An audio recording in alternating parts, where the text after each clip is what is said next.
no programa de hoje vamos conversar com o vereador Rafael Bueno, do PCdoB. Vamos tratar aqui do tema obesidade, dando foco a 2 projetos de lei do parlamentar que já tramitam pela casa. Tudo bem, vereador? É um prazer recebê-lo. Tudo bem, muito obrigado por mais esse convite, por estar participando de frente com a lei. Vereador, o tema da obesidade sempre palpitante, chama a atenção das comunidades. Antigamente, as reportagens enfocavam muito mais o problema dos americanos, com a questão do cheeseburger, pastéis, frituras, mas já é uma realidade no Brasil também. Está sempre ligado ao aumento do poder aquisitivo da população. Isso imediatamente eleva o consumo de proteínas e também de lanches, que podem parecer caros, mas muitas pessoas já têm condições de adquirir com relativa frequência esses tipos de alimentos. Por onde começa a sua preocupação e o combate a essas situações? Bom, na verdade, Fábio, o pessoal que está nos assistindo, a preocupação com uma alimentação saudável começa quando a criança nasce, no aleitamento materno. Quando a criança já começa, desde pequena, a família, os pais, oferecer alimentos que não são saudáveis, já começa a preocupação no futuro da saúde dessa criança. Então, por isso a importância da amamentação até os 6 meses, no mínimo até os 6 meses, né, o aleitamento materno, e depois a mãe estimular a ingestão de verduras, de legumes, de frutas, no cotidiano alimentar desse bebê, né? E, posteriormente, quando ele entra para a escolinha infantil, ali ele vai ter acesso a diversos outros alimentos. E a gente pode dizer que está na minha lei como uma da justificativa de protocolar esse projeto, é o trio maligno que tem nos alimentos, que é o açúcar, o sal e a gordura. E quando eu não tenho a formação na área das ciências biológicas, mas a gente sabe que quando o nosso organismo entra em contato com esse trio maligno, nossas células também acarretam diversos problemas na nossa saúde. Então a gente tem que tratar, prevenir na parte da infância, para no futuro não ter problemas de saúde. O senhor trata do excesso, porque, diga-se de passagem, o açúcar, a gordura, inclusive os 2 tipos de gordura, HDL, LDL, e também o sal, eles são necessários ao organismo, mas com moderação. O problema é o exagero, né? Com certeza, mas principalmente no que é o alimento. Por exemplo, nas frutas tem o açúcar, mas é um açúcar saudável. Claro. E com certeza se ingerir demais também determinado tipo de fruta vai fazer mal. Tem acidez, pode prejudicar o estômago. Mas especificamente o meu projeto, que proíbe a comercialização, confecção e distribuição de produtos que colaborem para acarretar riscos à saúde ou à segurança alimentar dos consumidores em cantinas e similares instaladas em escolas públicas e privadas aqui no nosso município. O que é? Hoje os alunos, como tu mesmo falaste, a possibilidade financeira de estar se alimentando. Hoje a nossa rotina está difícil de os pais almoçarem com os filhos, de estarem controlando a alimentação. Dão dinheiro e o sujeito se alimenta como quer. Isso. Então é bem fácil. O café da manhã do aluno hoje, por exemplo, é uma latinha de refrigerante, né? E balas, que não só prejudica a saúde, mas também a questão dentária do aluno, com cáries, né? Enfim. E frituras que a gente não sabe a procedência, que da onde vem essas frituras também, que os alunos consomem. Tipo de óleo utilizado. Isso. Então, é por isso que eu falo trio maligno, porque se fosse uma alimentação saudável, tudo bem, mas é alimentos que não são alimentos. Daí entra uma questão e esse projeto está tendo aceitação positiva entre os professores e principalmente os diretores. Alguns questionamentos podem vir, mas é o lucro que tem para a escola, né? A questão da merenda, do lucro do bar da escola para fazer as melhorias. Bom, primeiro que o município ele já tem uma alimentação balanceada com nutricionistas em todas as escolas de Caxias do Sul. A merenda escolar de Caxias do Sul, diga-se de passagem, tem sido muito elogiada. Com certeza, tem acompanhamento de nutricionista, né? Apesar de a gente ter alguns problemas, eu faço parte da Comissão de Educação aqui da Câmara, com o pessoal que oferece serviço, com a empresa que oferece serviço, que vai ser um outro tema que nós iremos levantar, né? Mas é de excelente qualidade para os alunos. Mas daí, o que acontece, Fábio? Quando esse aluno tem um poder aquisitivo maior, ele vai e consome. Daí os professores dizem que é o nosso fonte de lucro extra para a escola. Mas eu vejo da seguinte ótica: a escola não é um lugar que prega uma alimentação saudável, que prega que os alunos têm que consumir frutas, verduras, vegetais, mas daí estimula a compra de produtos que não são saudáveis? Então, nós temos que começar pela escola, né?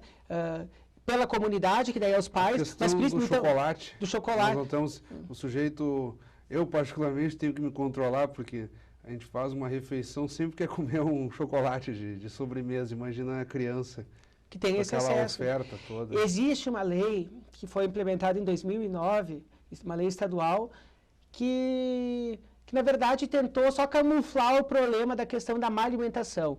Ou seja, que esses alimentos não podem ser visivelmente expostos para que os alunos comprem. Mas hoje, como é que o professor não vai botar na prateleirinha ali para o aluno comprar? Então, esses não alimentos que hoje são nas vistas dos alunos acarretam problemas futuros. E alguns dados eu gostaria só de levantar aqui para quem está nos assistindo. No ano de 75, segundo o IBGE, os meninos de 5 a 9 anos tinham o excesso de peso dos brasileiros era 10,9%. Em 2009, segundo o IBGE, 34,8%. Veja bem, então... Mais do que triplicou. Mais que triplicou a questão da obesidade em 30 anos. A questão das meninas de 0 a 5 anos, em 75, o excesso de peso era 8,6%. Hoje, chegou, em 2009, a 32%. Ou seja, não só a questão Quase quadruplicou, praticamente. Os meninos também de 0 a 5, o senhor citou? De 0 a 5. De 0 a 5 também. Nota que é bem preocupante, porque pega uma fase bem da infância, realmente. E também a questão psicológica das pessoas, esse projeto também prevenindo na adolescência. Só que nesse caso, desculpe interromper o senhor, na faixa de 0 a 5, a culpa é muito mais dos pais, porque essas crianças não têm uma certa capacidade de iniciativa para decidir o que vão comer. Ao contrário já de jovens, adolescentes aí na faixa de 12, 13 anos, já conseguem, né, ter acesso maior, tem mesada, compram, utilizam o seu dinheiro. Então, aí entra também uma responsabilidade dos pais, de não ficar oferecendo tudo que... Mas daí entra o segundo projeto que eu protocolei, que visa criar um programa no município de Caxias do Sul para prevenir, combater e controlar a questão da obesidade. Ou seja, o papel da escola é fazer esse contraponto, dizer o que é o bom e o que é o ruim. Agora, também a criança, com 5 anos, ela não sabe o que é o bom e o que é o ruim, mas a escola tem esse papel importante. Além da família. Hoje os pais não almoçam, muitas vezes, a maioria das famílias não tem esse almoço familiar, o núcleo familiar. Então, por isso que eu disse no início, que não tem o acompanhamento. Então, por isso que a escola tem que ter esse papel fundamental. E esse segundo projeto, ele visa o quê? Com o poder público de Caxias do Sul, a prefeitura, junto com essas secretarias, ir nas escolas, fazer esse acompanhamento, detectar o caso de obesidade e também fazer o acompanhamento junto com as famílias. Um programa com a prefeitura, através da Secretaria de Saúde, né, a Secretaria de Educação, a família dessa criança e também a escola. Mas voltando à questão dos dados, Fábio, não somente nessas crianças de 5 a 9 anos, mas a gente sabe que hoje a sociedade tem um padrão, exige um padrão de beleza. E no futuro, essa criança que hoje é obesa vai sofrer também a questão emocional. Preconceito, né? Preconceitos. Então, nada mais justo que na escola, que é o papel principal, estar fazendo esse desenvolvimento. É que uma das formas, infelizmente, de os pais agradarem aos filhos também passa pela alimentação. Um chocolate, uma bala, liberar para que tome refri. E a gente nota, eu particularmente fiquei muito surpreso vendo um documentário esses tempos na TV a cabo, colocando crianças, adolescentes já fazendo cirurgia bariátrica, que é aquela de redução de estômago. É feito um grampeamento e o estômago reduz de tamanho para que a pessoa consiga emagrecer rapidamente e tente comer menos. E Fábio, é um absurdo, pessoas aguardando oferta do sistema público de saúde para fazer cirurgias bariátricas. Eu, por exemplo, protocolei esse projeto, porque quando eu tinha 9 anos, eu tinha um colesterol muito alto, tinha 286 de colesterol, sendo que a média para criança é 100 e poucos, a média para colesterol que deveria de ser. Então, eu lembro muito bem o pediatra, quando eu fui, que ele perguntou o que foi o meu almoço. Eu disse, olha, foi 2 copos de refrigerante e um prato de batatinha frita. Ele disse, me assustou, ele disse, até teus 18 anos para te ter teu primeiro infarto. se tu continuar com a tua alimentação. Então, a partir de então, me tornei vegetariano através disso. 8 anos já sou vegetariano, mas... E o senhor perdeu muito peso? Era só uma questão do colesterol ou o senhor era gordinho, como se pode falar assim? Eu era gordinho e continuo ainda, né? Mas, ser vegetariano não é somente a questão de alimentação, mas também a questão de tu respeitar as outras vidas. E como é que o senhor supre alguns elementos nutricionais, como por exemplo o ferro, que é bastante presente na Eu faço alimentação na normalmente. carne, a proteína, como é que o senhor supre isso? Uma vez eu vi um sujeito que se declarava vegetariano, tentou suprir de tudo quanto foi forma, por meio de nutrientes do vegetal, e não conseguia contemplar na totalidade necessária para o organismo, como por exemplo, que há no ovo, porque tem vegetarianos que não comem ovo, e também a carne. A carne ela é difícil de ser substituída por alguns nutrientes. Como é que o senhor faz para conseguir isso? Consumo normalmente, eu como ovo, derivados do leite também, e no meu próximo projeto, nos próximos dias, irei protocolar... O senhor consome ovo? Sim. Esse não consumia ovo. Eu vou... Tem alguns que restringem existem ovo. 2 tipos de vegetariano, o vegano, que não consome nada, que vem de origem animal, nem mel, e existe o ovo-lacto vegetariano, que consome leite e derivados do leite, e o ovo e mel. Então, nas próximas semanas também estarei protocolando 2 projetos em relação à questão do vegetariano, porque a gente sente uma deficiência também nos bares e restaurantes, né, e lancherias no nosso município, porque aqui em Caxias do Sul não são poucos vegetarianos, tem milhares de vegetarianos, e a gente quando vai numa lancheria tomar um café da manhã, tu pede, eu quero um pastel sem carne. Não, mas tem de frango. Mas frango também é carne. Claro. Né?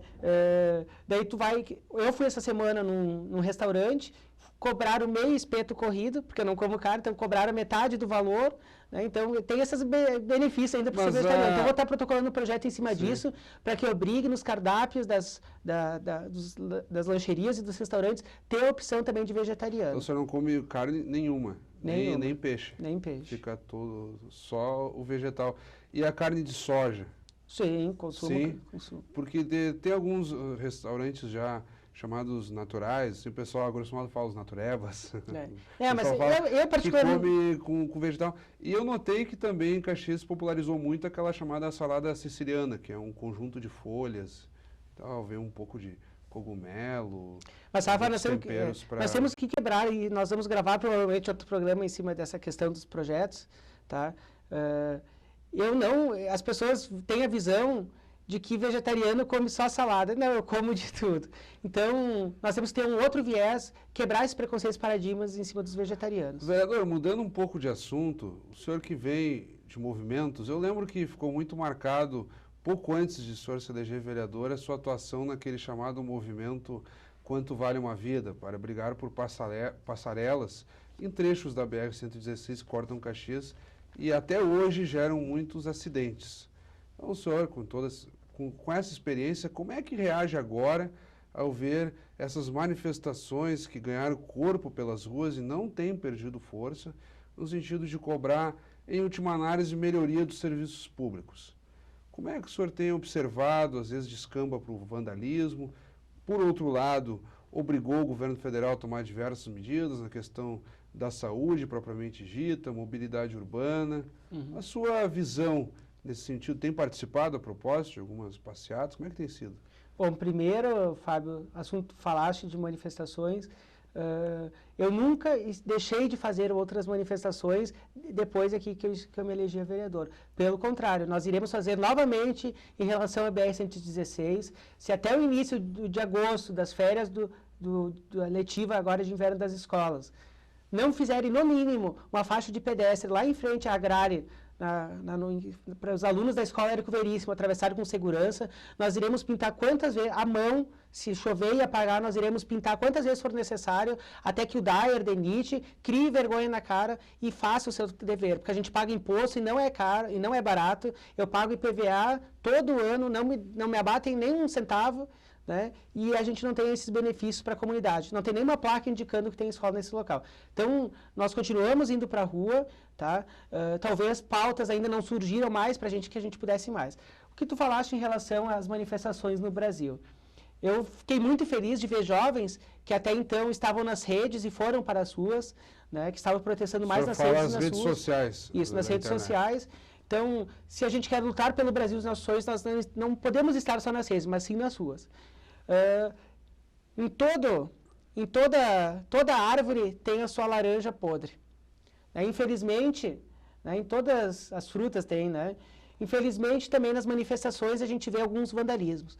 O que me preocupou nessas manifestações que houveram no Brasil e que ocorrem no mundo, são que algumas pessoas vão para as ruas erguer cartazes sem saber o que é, por exemplo, PEC 33, PEC 37, pessoas próximas a mim que estavam nas manifestações erguendo cartazes, compartilhando no Facebook e não sabendo o que era o que estava sendo feito. A gente entra num problema que é o caráter genérico das manifestações. Como o senhor falou, uma forte mobilização via redes sociais, podemos citar o Facebook, que é o mais popular, mas as pessoas não têm noção exatamente do que estão brigando. Colocam saúde, educação, mobilidade urbana, passagem de ônibus, mas... E a objetividade da pauta. Por exemplo, o senhor eventualmente está brigando por melhorias na BR-116. Vai lá, coloca os cartazes, coloca a cara, todo mundo sabe quem é o Rafael Bueno, todo mundo sabe quem é que está com o Rafael Bueno. Aquele caso lá não, todos com mascarados, escondidos, com pautas genéricas. É nesse sentido que eu tento traçar um paralelo com o senhor. Eu, por exemplo, já tranquei acho que mais de 10 vezes a BR lutando pelas passarelas, nunca precisei esconder a minha cara.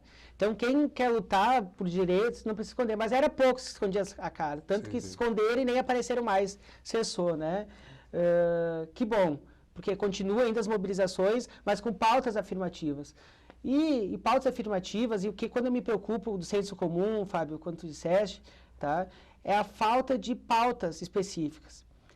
E por quê?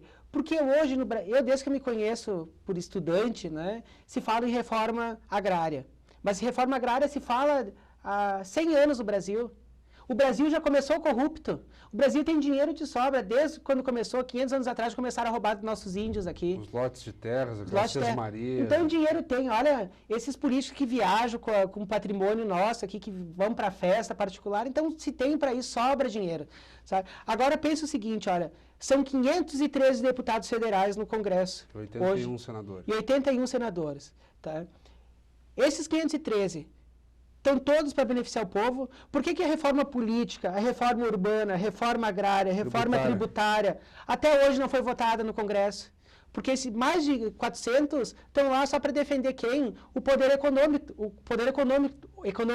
o capital financeiro, ou seja, os banqueiros, os empresários, o grande latifúndio. Eles não estão para defender as pessoas, estudantes. Por exemplo, veja nas últimas votações. A questão de 100% dos royalties do petróleo para a educação. Teve deputados de uma bancada do DEM, por exemplo, que não queriam que os royalties fossem para a educação. E acabou ficando 25% para a saúde, foi trocado. Isso. Então, me preocupa pautas que não são específicas e também que em uma semana projetos estavam engavetados há 10 anos, por exemplo, o Plano Nacional de Educação. O Plano Nacional de Educação é a cada 10 anos votado com diretrizes para que a nossa educação tenha um outro viés. Nós já estamos em 2014 quase, nós já estamos se encaminhando para 2014, na metade da década, e não foi votado o plano até 2020. Que vai até 2020. Sim. Então, eu não sei qual é a função de 503 deputados federais que estão lá, porque eu digo assim, 100 que estão lá querem lutar pelo povo e não conseguem por causa que muitos estão preocupados com eles, mesmos e com o capital financeiro, que é o que sustenta a sua campanha, e que para quem que eles estão eleitos. Então, em uma semana eles aprovaram os royalties do petróleo para a educação, aprovaram a PEC disso, daquilo, daquele outro. Então, e muito sem votar. A gente sabe como funcionam as votações legislativas que aprovam coisas, projetos importantes, ou até outros não importantes, sem ler o que está sendo votado. Mas, vereador, a gente não pode só deixar claro que o caminho por qualquer mudança vai passar pela política. Então, se estamos com uma crise de representatividade, o senhor cita com razão esses encaminhamentos, essas dificuldades de qualquer cidadão, inclusive nós, de entender o porquê dessa condução, por que eles não querem a melhoria, por que não querem aperfeiçoar o nosso sistema político. Certamente é em benefício próprio, não podemos ser ingênuos. Mas por onde passa o caminho para uma melhor renovação do Congresso Nacional, para que essa representatividade de fato contemple os interesses do cidadão, porque tem que passar pela política, senão nós vamos descambar para para uma ditadura novamente, não podemos perder o foco de enxergar qualquer mudança a partir das instituições democráticas. O que deveria mudar, então, no sistema político? Bom, primeiro de tudo, investimento massivo em educação. A nossa presidenta Dilma já externou que quer investimento em educação, então nós precisamos que realmente esse dinheiro não fique perdido no capital financeiro, mas que chega nas escolas, na valorização dos profissionais da educação, nossos professores precisam ser mais valorizados. Mas sem uma reforma política, não brincar assim de votar projetos lá na Câmara dos Deputados do Senado. O senhor sugere rapidamente que então, pautas que poderiam contemplar a reforma política. Eu, por exemplo, só para deixar claro, eu gastei R$5 mil na minha campanha para vereador. Agora teve muitos que gastaram 300, 400 mil reais. Para quem que esse pessoal que ganhou 300, 400 mil reais na prestação de contas estão defendendo? Estão defendendo o empresariado. Ou tu vai defender realmente o povo? E os nossos deputados estão defendendo quem? Estão defendendo os banqueiros, estão defendendo os grandes latifúndios, então, os empresários. Financiamento público, nós temos que ter um financiamento público de campanha. Ou seja, e daí a mídia gosta de distorcer, que é tirar mais dinheiro que podia ser investido na saúde para ser investido nos políticos. Não, nós temos que mudar e esclarecer a população, que é o financiamento público que vai criar possibilidades para todos, o Rafael, o Fábio, o Pedro, o João, a concorrer de forma igualitária. Para aquela pessoa lá do bairro, aquela pessoa lá da sua comunidade se eleja vereador, eleja deputado, e não somente aqueles que têm o poder financeiro. Porque daí, quando chegar lá na hora da campanha, todo mundo defende saúde, defende educação, mas depois lá na hora só vai defender o bolso dele e o capital financeiro, e não propriamente as pessoas da comunidade. Vereador, estamos um pouco além do nosso tempo, só para que as pessoas entendam os projetos de lei que foram 2 que o senhor colocou, o que restringe a venda de produtos muito gordurosos que prejudiquem a saúde nas cantinas das escolas, eu que institui o Programa de Combate à Obesidade em Caxias do Sul, estão tramitando pelas comissões da Câmara e no que receberem os devidos pareceres técnicos das comissões da Casa, irão a plenário para apreciação dos vereadores. Sendo aprovados, são encaminhados para a sanção do prefeito até virarem lei, de fato, em Caxias do Sul. Fica um espaço para que o senhor faça as suas últimas considerações. Quero agradecer, Fábio, essa oportunidade de estar participando desse programa. Quero deixar nosso gabinete à disposição de toda a comunidade de Caxias, nosso telefone 9696-5190. E nas próximas semanas também estaremos entregando o nosso informativo em frente às escolas, nas empresas, nas comunidades. Então, quem quiser também ter acesso ao nosso informativo, pode nos ligar, que nós iremos entregar com muito orgulho. Informativo nosso mandato, nossos primeiros 6 meses de mandato. Muito obrigado. Mais uma vez, muito obrigado. Nós é que lhe agradecemos novamente. Conversamos então com o vereador Rafael Bueno, do PCdoB. Obrigado pela audiência. Até o nosso próximo vídeo.